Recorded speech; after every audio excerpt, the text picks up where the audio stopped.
학생 수가 200명도 안 되는 철원고등학교 여교사 선생님께서 울먹이면서 이런 말씀을 하셨습니다.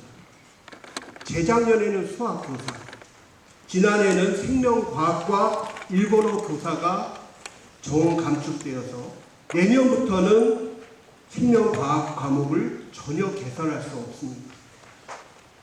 의사를 꿈꾸는 학생, 약사를 꿈꾸는 학생, 제자가 이제 그게 될 수 없다라는 한편에 교사의 눈물이 목이 메웁니다. 이 말씀을 들은 강삼영 교육감께서는 이런 말씀을 하셨습니다. 이 동영상을 최규진 장관께서, 아니 박홍근 기획예산처 장관께서 꼭 좀 봤으면 좋겠다고 울먹이셨습니다. 고교 학점제 얼마나 좋은 제도입니까? 학교는 작동됩니까? 안 되지 않습니까? 제대로 할 수 있는 여건 만들어 주셔야 되는 거 아닙니까, 여러분? 교육 예산 축소되면 나타나는 비극적인 사례에 대해서 교장회에서도 교장 선생님 말씀하셨습니다. 소규모 학교 통폐합은 더욱더 가속화될 것입니다. 학교가 사라진 지역의 인구 소멸과 공동화 현상 부분은 더욱더 심해질 것입니다. 현재 16.9%인 과밀학급은 해소되기 어려울 것입니다. 초, 중, 고등학교 통합학교는 더욱 늘 것입니다. 이에 따라서 교장수, 교감수, 그뿐만이 아니라 수석교사, 또 교사 수도 점차 줄 것입니다. 특히 현재 학부율이 낮은 특수교사, 보건교사, 영양교사, 사서교사, 전문상담 교사의 수급은 더욱더 줄 것입니다. 교사대 정원은 더욱더 감소할 것이고 예비교사의 교직 진출도 더 어려워질 것입니다. 말씀하신 대로 교육재정이 축소되면 가장 큰 타격을 받는 것이 학교입니다. 학교 살림살이 어떻습니까? 현재 에어컨 제대로 틀어주지 않았다고 아동학대로 신고당하고 있지 않습니까? 학교 기본 운영비 축소로 찜통 냉동 교실 부분이 다시 제한될 것입니다. 학급 운영비는 축소되고 1인 1디바이스 사업 부분도 소멸될 것입니다.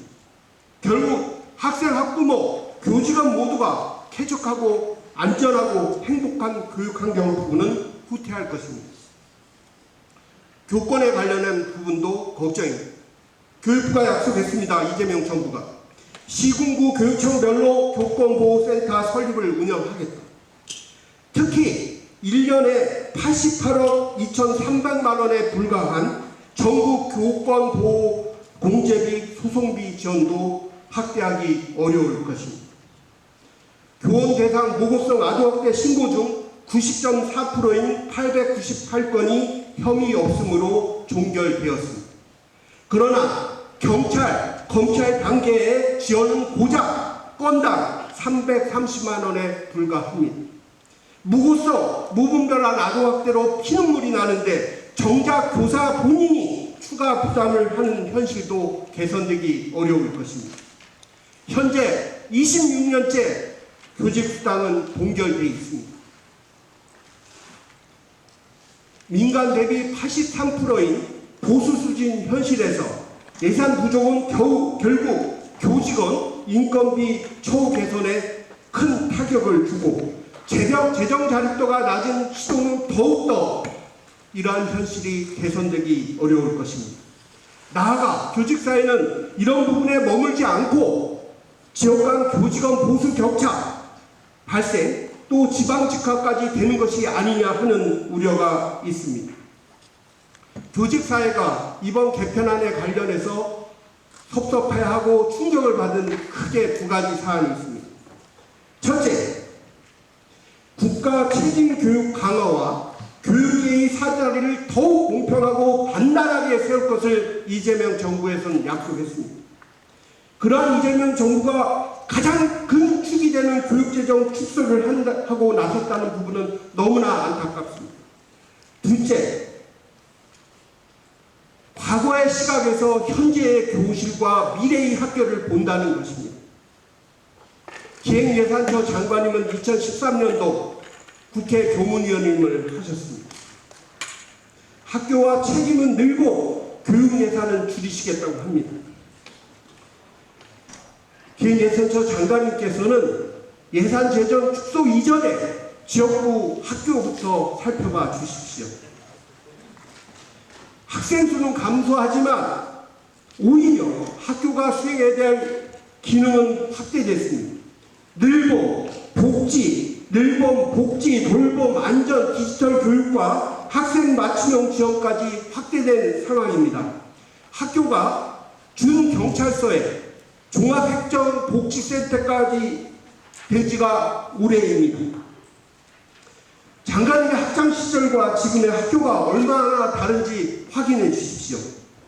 만일 교육 예산을 축소한다고 하시면 늘봄, 돌봄, 복지, 안전 관련 사업을 기획 예산처와 지자체에서 모두 가져가십시오. 학교가 오직 교육에만 집중할 수 있게 해 주십시오. 교육 예산, 교부금 허투루 쓰지 않았습니다. 중학교 무상교육을 완성했고 학교 비정규직 무기계약직 전환, 고교 무상교육 실시, 무상급식 실시 등 교부금이 투입된 사례를 모두 다 이루셨습니다. 물론 지방교육의 재정 효율성과 책무성을 제고해야 합니다. 이번 논란을 계기로 불필요한 시책적 사업을 과감히 정비하고 교육 자체의 최종 목적지인 단위학교 예산의 확대가 이루어져야 하는 구조로 개편해야 합니다. 또 하나 우려가 있습니다.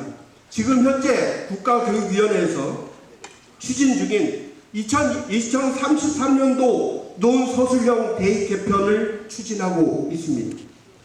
누가 학생 사고력을 높이고 논서술형 교육 제도로 가르칩니다.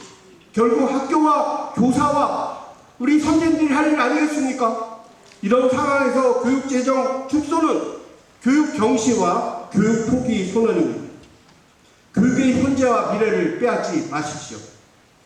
즉각 중단을 촉구하고 강행시 모든 교육 시민 사회 단체와 함께 교원단체는 뜻을 같이 하는 모든 교육계와 함께 강력하게 대응할 것을 밝힙니다. 감사합니다.